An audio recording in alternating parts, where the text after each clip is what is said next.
Sudah berapa persen? Karena itu, berjaga-jagalah, sebab kamu tidak tahu akan hari maupun akan saatnya. Matius 25 ayat 13. Tahun 2025 telah berlalu. Setiap tahun kita selalu mendengar, ini sudah jam-jam terakhir. Kemudian berubah menjadi menit-menit terakhir, lalu detik-detik terakhir. Namun, sampai saat ini kita masih menanti dengan penuh harap akan kedatangan Kristus. Ada kalanya kita semangat, memenangkan jiwa, jadi saksi Kristus. Namun ada pula masa ketika kita kelelahan, merasa putus asa melihat betapa cepatnya dunia menuju kehancuran. Dalam Alkitab, ada perumpamaan tentang 10 gadis, yang 5 bijaksana, 5 bodoh.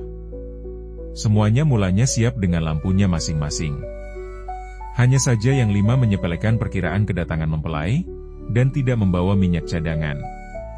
Waktu lampu meredup dan mereka harus pergi mencari minyak, mempelai datang dan menutup pintu sehingga mereka tidak bisa ikut dalam pesta pernikahan.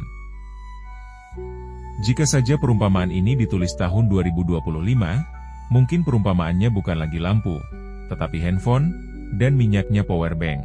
Jika kita bertanya pada para milenial atau Gen Z, apa isi tasmu? 8 dari 10 mungkin menjawab, HP, powerbank, dan headphone. Lumayan ya, dibandingkan hanya 50% di Alkitab. Kehidupan rohani kita itu seperti handphone.